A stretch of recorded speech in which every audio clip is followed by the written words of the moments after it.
आज बहुत खुशी की बात है कि अभी मैं फ़िलहाल अपने ऑफिस में हूँ और हमारे क्षेत्र के छोटा मोदी कहे जाने वाले, जो कि या तो मोदी भक्त कहे या मोदी ही कहे, उन्हीं से जानेंगे कि हमारे देश में जो ये विकास हो रही है वास्तविक रूप से हो रही है या नहीं हो रही है, और मोदी जी वर्तमान समय में हमारे देश के लिए कितना कार्य कर रहे हैं या नहीं करें, उन्हीं के समक्ष थोड़ा सा हम लोग जानेंगे। नमस्कार दोस्तों, मैं बी कुमार, आप सभी को बिहार न्यूज़ 16 में बहुत बहुत स्वागत है। चलिए मैं अपने गेस्ट और प्रिय होस्ट से बात करते हैं और उन्हीं से जानने के प्रयास करते हैं कि हमारे देश में कैसा विकास हो रहा है।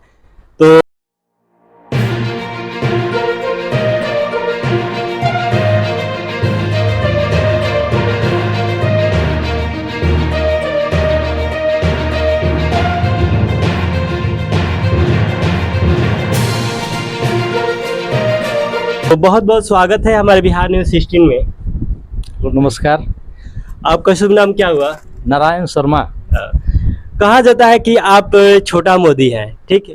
क्या वास्तव में ये बात सही है या गलत है? सही है। कारण क्या है, आपको मोदी जी कहने का कारण क्या है? जो मतलब कि ईमानदार है वो मोदी है, जो बेईमान है वो विपक्ष है। अच्छा, ये मैं नहीं कह रहा हूँ, ये पूरी जनता कह रही है या कुछ विपक्ष या पक्ष, मतलब मैं किसी पक्ष विपक्ष के बारे में नहीं बात कर रहा हूँ, लेकिन कुछ जनता के द्वारा कही जाती है कि मोदी सभी रेलवे बेच दे रहे हैं, यदि प्राइवेटाइजेशन कर दे रहे हैं। क्या वास्तव में ये बात सही है या गलत है? नहीं, वो सही नहीं, एकदम गलत बात है। कैसे? देखिए, क्योंकि आप रेलवे में जाते हैं टिकट लेने के लिए, कितना देर लाइन में खड़े रहते हैं, और टिकट काटने वाला क्या करता है? आराम से है। मान लीजिए हमको रेलवे में घाटा हो रहा है तो हम उसको लीज पे दे रहे हैं, तो ये बेचना तो नहीं हुआ ना।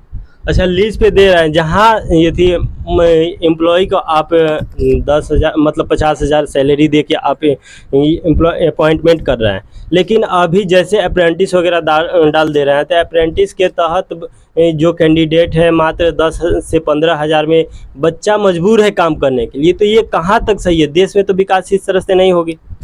ओ, ये तो बात सही है। देखिए, बात यह है कि जो 60-65 हज़ार रुपये महीना ले रहा है, तनख्वाह ले रहा है, लेकिन वो काम ही नहीं कर रहा है।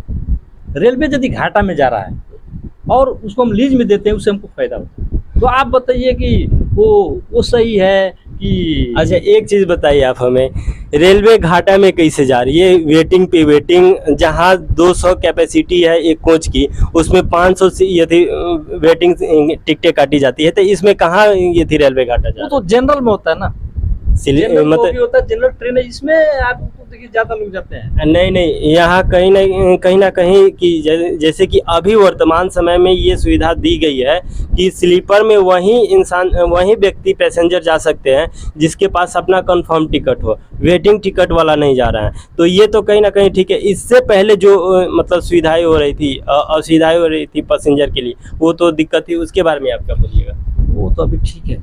मान लीजिए हमको जाना है, पटना जाना है या दिल्ली जाना है, तो हम पहले से अपना टिकट कराएंगे, जाएंगे। अच्छा, ये जो मोदी जी है, मोदी जी कह रहे थे कि पहले हम 15 लाख किसानों को देंगे, अभी वो तो सुविधा किसानों को नहीं मिल रही है, इसके बारे में आप क्या बोलिएगा? वो ठीक है, 15 लाख वो देने के लिए नहीं बोले थे।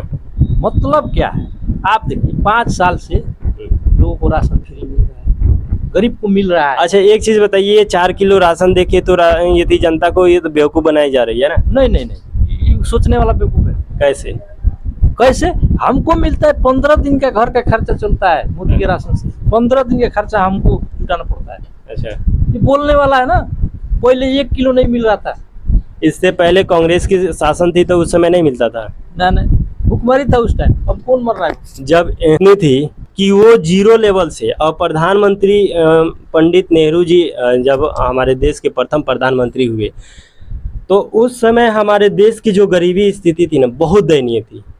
जो वास्तविक भुखमरी कहा जाए वहीं से स्टार्ट हुई, लेकिन जो ये भारत की इकोनॉमिक है, वहीं वो शुरुआत की है। और फिर मनमोहन सिंह बने, बाद में 14 के से पहले मनमोहन सिंह बने, वो अच्छे अर्थशास्त्री थे। कहीं ना कहीं वो अर्थशास्त्री मतलब हमारे समाज के लिए बहुत अच्छा करके गए। उसके बारे में आप क्या बोलिएगा? एक होता है एक प्रैक्टिकल होता है, आप तो समझते हैं प्रैक्टिकल क्या है? वो नाम मात्र के प्रधानमंत्री थे और शास्त्री नाम मात्र के थे। नहीं, सुनिए। वो बहुत अच्छा ये थी थ्योरी दिए हैं जो कि हमारे समाज में उसका इम्प्लाई हो रहा है। नहीं, वो सिर्फ नाम के प्रधानमंत्री, इम्प्लीमेंट बड़ी अच्छा से हो रहा है, उनकी दी हुई जो अवधारणाएं है बहुत अच्छा से हो रही है। वो नाम के सिर्फ प्रधानमंत्री थे। वो अच्छा, अपने मोदी जी से- के बारे में आप क्या बोलिएगा? मोदी जी को कहता है लोग कि कोई चोर है, बहुत सारा लुटेरा है, इसके बारे में आप क्या बोलिएगा? चोर लुटेरा बोलेगा, मोदी अपने बच्चा के लिए कुछ नहीं, उसको बच्चा है, वो देश के लिए करता है, इसलिए हम ईमानदार है, इसलिए हमको पसंद है। दूसरा कुछ देश के लिए जो करेगा वो सबसे महान। कहा जाता है कि ये हम नहीं कर रहे हैं, ये ना ही हमारे कोई टीम कर रही है, ये जनता की बातें, जनता में हम लोग सर्च करते हैं, रिसर्च करते रहते हैं, तो जनता कहती है कि जिनकी खुद अपना परिवार नहीं संभाले वो देश को क्या संभालेंगे। हाँ, ये तो बात सही है। देखिए, अटल बिहारी वाजपेयी थे, उसको भी तो परिवार नहीं था। आज अभी उसके बाद आप टाटा रतन जो है, रतन टाटा जी, हाँ, उसको भी बच्चा नहीं है, कितना करोड़ संपत्ति है उसका।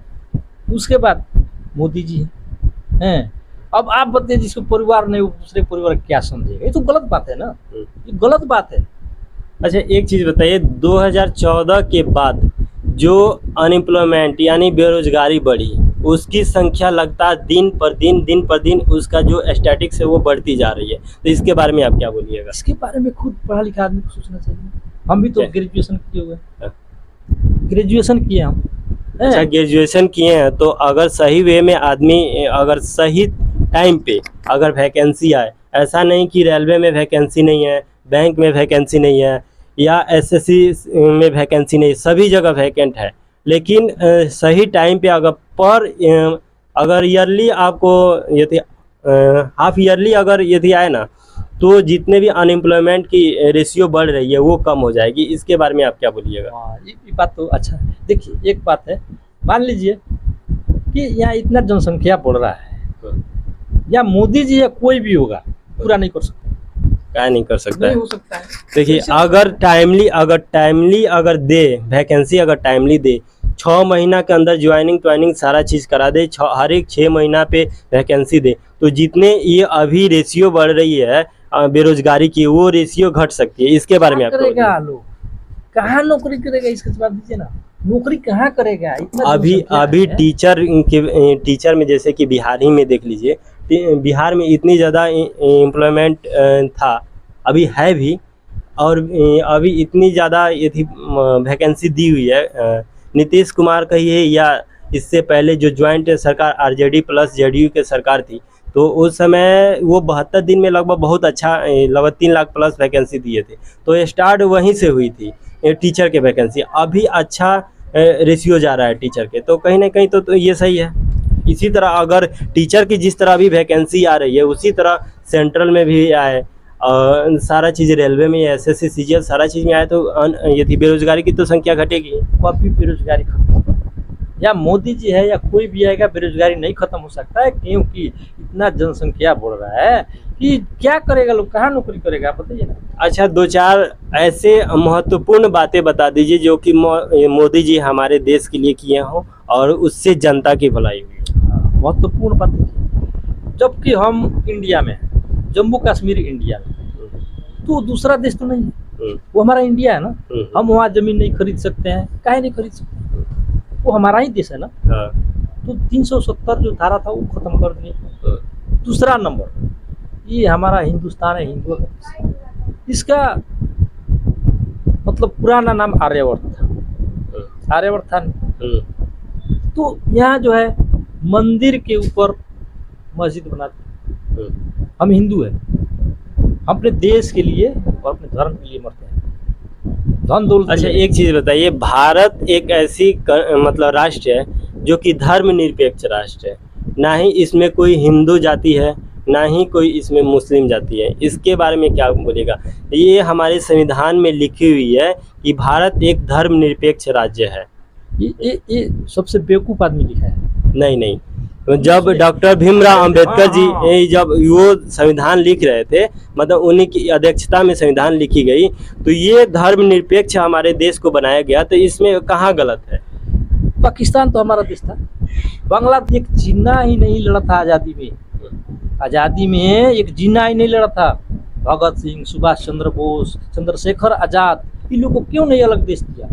जिन्ना को अलग क्यों देश दिया? देखिए, जब वास्तविक रूप से कहा जाए, जब हमारा देश अलग हुआ 14 अगस्त 1947 को रात्रि के समय, मतलब 15 अगस्त रात्रि 14 अगस्त रात्रि के समय हमारा देश, पंडित नेहरू उस समय झंडा फहराए हुए थे। इससे पहले जब भारत और पाकिस्तान सामूहिक रूप से एक था ना, तो गांधी जी उस समय नहीं थे, वो बांग्लादेश में ये जो आंदोलन हो रहा था उसको ये थी कर रहे थे। तब हमारे देश का बंटवारा हुआ। तो बंटवारा होने के बाद जब देश में ये थी चल रहा था, आंदोलन चल रहा था, तो पाकिस्तान में हिंदुओं को काटा जा रहा था और इंडिया में मुस्लिमों को काटा जा रहा था। तो यहाँ पे इंडिया में तो कहीं नहीं कहीं मुस्लिम को कंट्रोल कर लिया गया कि भाई ये एक दूसरे का भाई है, भाईचारा है। लेकिन पाकिस्तान में उस तरह के ये थी मुस्लिमों को कंट्रोल नहीं कर पाया गया कि ये हमारे ही प्रजाति, हमारे ही जातीय के है, इसे आप कंट्रोल करें। इसके बारे में आप क्या बोलिए? उस समय मोदी, पंडित नेहरू और क्या बोलते हैं महात्मा गांधी, दोनों में विवाद हुई थी। इसके बारे में आप क्या बोलिए? वो असमर्थ थे। कौन असमर्थ थे? वो पंडित नेहरू असमर्थ थे। अभी आपको बताते हैं, आप जोगी को बनाइए प्रधानमंत्री, और अभी जाके प्रूफ है, यूपी में जाके देखिए, नहीं हिंदू बोलेगा नहीं मुसलमान बोलेगा, क्योंकि प्रशासन या उन लोग के पास क्षमता नहीं था कंट्रोल करने, सिर्फ नाम के प्रधानमंत्री, बस इतना ही था। नहीं तो उन लोगों में क्षमता रहता कंट्रोल करने। जब पाकिस्तान को मुस्लिम राष्ट्र बनाया, इंडिया के हिंदू मतलब कि वो धर्मनिरपेक्ष राष्ट्र बना दिया। देखिए, धर्मनिरपेक्ष, अच्छा अभी देखिए बांग्लादेश में काट रहा है लोग हिंदू को, वहाँ क्यों काट रहा है? देखिए, वहाँ पे जो ये थी राष्ट्र ही अपना जो प्रधानमंत्री थे वही उन्हीं के यति से यति भंग पड़ा है। जब शासन ही भंग हो जाए तो क्या करेगा जनता? तो नहीं, वो देखिए, वो भी तो मुस्लिम थी, शेख हसीना। क्यों देश छोड़ना पड़ा? क्यों देश छोड़ना पड़ा? वो जो क्या बोलते हैं ना, वहाँ जहाँ का राजा यानी शासक कमजोर हो जाएगा ना, वही हाल। देखिए, बांग्लादेश को पूर्वी पाकिस्तान कहा जाता है। हाँ। और ये पाकिस्तान है जो पश्चिमी पाकिस्तान है। तो 1971 में बांग्लादेश का निर्माण हुआ। इससे पहले पाकिस्तान, पश्चिमी पाकिस्तान और पूर्वी पाकिस्तान दोनों एक ही था। लेकिन जब ये थी हुआ तो शेख हसीना के पिताजी, उनके जो पिताजी थे उस समय वो देश को वहाँ से बागडोर संभाले, और इंदिरा गांधी के समय से ही ये बांग्लादेश का निर्माण हुआ उस समय। और अभी जो हमारे माननीय प्रधानमंत्री नरेंद्र मोदी हैं, ये बांग्लादेश को बहुत अच्छा ये थी समर्थन किए, जिसमें शेख हसीना वो भी अच्छा भारत के साथ इनका संबंध अच्छा था। लेकिन अभी वहाँ के जो सैनिक विद्रोह के कारण तख्ता पलट गई है। ठीक है, कारण यही, कारण ये है। देखिए, कारण भी पाकिस्तान का हाथ में। कैसे? पाकिस्तान का शेख हसीना को हटाना था। यदि सैनिक मतलब वही ना बोल रहे हैं कि आप जोगी को भेज दीजिए ना, वो बना दीजिए प्रधानमंत्री, 2 महीना नहीं लगेगा, कोई इधर उधर नहीं बोलेगा 2 महीना के अंदर, क्योंकि शासन कमजोर हो जाएगा ना, राजा असमर्थ हो जाएगा, मतलब कि प्रधानमंत्री असमर्थ हो जाएगा, मुख्यमंत्री असमर्थ हो जाएगा, वहाँ वही हाल इंडिया में भी होगा। ऐसा बात नहीं है। देखिए, जहाँ का शासन, अगर शासन व्यवस्था अगर असमर्थ हो जाए वहाँ की, जैसे इससे पहले आप हमारे पड़ोसी देश श्रीलंका का हाल देखे होंगे, वही हाल था। वो भी जो यदि थे राष्ट्रपति थे, अपना राष्ट्रपति भवन छोड़ के चले गए थे। तो वहाँ की जनता सारा छोड़ने से नहीं होता है ना, छोड़ने से नहीं होता है। मतलब सत्ता चलाने के लिए, शासन चलाने के लिए बहुत सारा मतलब नियम होता है, वो लगाना पड़ता है, अपनाना पड़ता है। जैसे कि अभी देखिए, अभी जोगी है, उसके बाद आप बोलते हैं ना कांग्रेस अभी आ जाएगा तो अभी देश हमारा वैसा ही हो जाएगा, उसी तरह हो जाएगा, और महंगाई बेरोजगारी। अच्छा, हाँ, ये अगर अभी वर्तमान समय में जैसे कि मोदी जी बने हुए हैं, आपके पास कोई ऑप्शन है कि मोदी के अलावा भी कोई प्रधानमंत्री अगर बने तो हमारे देश को अच्छा रूप से, सुचारू रूप से चला सके? कौन? बहुत है उनका कोई? हाँ है, बहुत है। क्या ये राहुल गांधी देश को चला सकते हैं? नहीं चला सकते। कारण ये है कि देश चलाने के लिए सबको एक समान रखना पड़ता है, मिला के हर जाति हर वर्ग के लोग को एक साथ लेकर चलना पड़ता है। लेकिन वो सिर्फ मुस्लिम को समर्थन करते हैं, बोलते हैं क्या ये मुस्लिमों का मतलब पार्टी है, फर्क यही है, वो सिर्फ मुस्लिम उसका वोटर है, हिंदू नहीं है। अच्छा, नहीं कांग्रेस में कहीं ना कहीं अब एक आपको बात बताते हैं, सिर्फ बात करने से पैसा खर्चा करने से प्रधानमंत्री नहीं बनता है। यदि आप बताइए मतलब कि हम ही अच्छा काम करते हैं, फर्नीचर का काम करते हैं, अच्छा काम करते हैं तो लोग हमको बुलाता है। हमारा काम सही नहीं होगा तो कौन हमको बुलाएगा, कोई बुलाएगा ना। तो वही राहुल गांधी के अंदर है, वो तो पैसा वाला है, इटली जाता है, यहाँ जाता है, वहाँ जाता है। अरे पब्लिक के बीच में जाओ ना, पब्लिक का दुख दर्द पब्लिक के बीच जाके कभी खेतों में धान रोप देते हैं, कभी दिखावा है, वो हमारे पास है ना, वो भी नहीं आ सकते इस जगह पर। तो आप क्या चाहते हैं? वो क्या बोलते हैं, वो भारत जोड़ो यात्रा, भारत जोड़ो यात्रा। क्या भारत जोड़ेगा? जोड़ना है तो पाकिस्तान बांग्लादेश जोड़े ना। क्या अगर पाकिस्तान और बांग्लादेश को भारत में जोड़ दिया जाए तो ये सही होगा? एकदम सही होगा, वो हमारा था अभी था, लेकिन 14 अगस्त 1947 से पहले था, लेकिन अभी है नहीं। अगर उसको जवाहरलाल नेहरू के दिन है, वो सही किए या गलत किए? बांग्लादेश सही किए या गलत किए? बहुत गलत, कारण बहुत गलत। यदि उसको बांट के दे दिया, उसका हक दे दिया तो हमारा भी तो हक है। नेताओं का काम पब्लिक का भी होता है, पब्लिक का। अब आप एक बात, पहले हमारा राष्ट्र है कि पहले संविधान, सबसे बड़ा देश में संविधान होता है, राष्ट्र कोई देश। हाँ। अब बताइए जो हमारे देश के बारे में सोचता है, देश को पहले कोई भी सामान था चाइना से आता था, लेकिन आज मोदी के समय में हमारा देश अपना ही देश पैदा करता है, बना रहा है, लेकिन कॉस्टली होती है। लेकिन देखिए कोई भी चीज़ प्रोडक्ट बनाने के लिए उसे रॉ मटेरियल होना जरूरी है। रॉ मटेरियल अगर भारत में अवेलेबल हो तो बनेगी ही, लेकिन चाइना जो है वो है कि वहाँ पे रॉ मटेरियल अधिक मात्रा में, जैसे कि अगर दवा का ही बात कर दे तो रॉ मटेरियल वहाँ पे ज़्यादा मिलता है और उसकी अपेक्षा थोड़ी सी भारत में कम है। लेकिन ऐसा नहीं कि भारत संपन्न नहीं है, अभी भारत हमारा आत्म संपन्न राष्ट्र है, ठीक है। आप बताइए जो कोरोना काल में 124 देश को दवाई दिया हमारा देश, कहाँ से मटेरियल कमी है तो कहाँ से दिया? चाइना के बदौलत हमारा दवा था एकदम तगड़ा था, वो असर करता था। तो इंडिया के पास वो मोदी नहीं रहते ना, आधा पब्लिक खत्म हो गया। देखिए ये मोदी नहीं, हमारे देश का जो टेक्निकल और मोदी कहा जाए या हमारे देश का जो मेडिसिन क्षेत्र में इंजीनियरिंग जो कहा जाए वो चीज़ अभी बहुत ज़्यादा डेवलप हो गई है 2014 के बाद। और इससे पहले भी इवोल्यूशन तो आई है 2014 के बाद ही डिजिटल में। इससे पहले तो ये थी नहीं था डिजिटलाइजेशन, और ना ही ज़्यादा ये गरीबों के पास तो मोबाइल था ही ना। हम लोग सोचते थे कि आखिर मोबाइल होता क्या है, उन्हीं के बाद 2014 के बाद ही तो क्रांति आई है ना। आप बताइए हर आदमी के पास 10,000 15,000 का मोबाइल कहाँ से आ रहा है? गरीब कहाँ कोई है? गरीब रहता तो 15,000 का मोबाइल चलाता। अच्छा गरीब नहीं है तो फिर गरीब को राशन देने की तो कोई ज़रूरत नहीं है। वो देखिए वो ऐसा होता है, यदि मतलब कोई मतलब 10% आगे जा रहा है तो यदि उसको 2% और उसको मतलब कि मतलब हेल्प मिल जाएगा तो वो और आगे चला जाएगा, इसलिए वो राशन दे रहे हैं। देखिए इससे कहीं ना कहीं हमको लगता है कि मानसिक रूप से सबको ये बंधक बनाया जा रहा है। नहीं ठीक ना? नहीं बंधक नहीं, जो सोच का फर्क होता है, अपना अपना सोच होता है। हमारा क्या है, देश के लिए जो काम करेगा वही हमारा नेता है। जो अपने लिए करेगा उसको हम कभी मतलब नहीं कर सकते, क्योंकि मोदी है हर मामला में हर क्षेत्र में हमारे देश के लिए। आप बताइए मनमोहन सिंह का बात करते हैं, वो गए थे क्या बोलते हैं अमेरिका, वो पीछे लाइन में खड़े थे, पीछे लाइन में हाथ ऐसे बांध के खड़े थे, वीजा नहीं मिलता था। आज बुलावा आता है कि हमारे देश में आइए, क्यों? देखिए ये बात सत्य है कि मोदी जी के शासनकाल में अंतर्राष्ट्रीय जो मित्रता है बहुत अच्छा हो गई है, अंतर्राष्ट्रीय मुद्दा भी सुधर गई है। हर एक जगह से सब कोई चाहता है कि मोदी के साथ खड़े हो, ना कि मोदी किसी और के साथ खड़े। सब कोई चाहता है कि मोदी के साथ खड़े होके कुछ उनसे हम बातें करें, तो ये तो कहीं ना कहीं अच्छा ही है।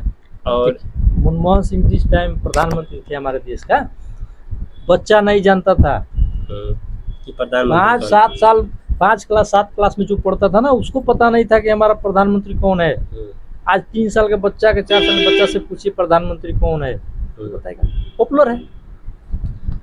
चलिए, बहुत अच्छा लगा आपसे बात करके। लास्ट में आप जाते जाते आप क्या कुछ 1-2 शब्द में बताइए कि हमारे मोदी, ये जो अभी पीएम है, वास्तव में अच्छा है या नहीं? Last point. देखिए, अच्छा नहीं है, सबसे अच्छा है, सबसे अच्छा है, क्योंकि वो अपने देश के लिए सोते हैं, देश के लिए जागते हैं।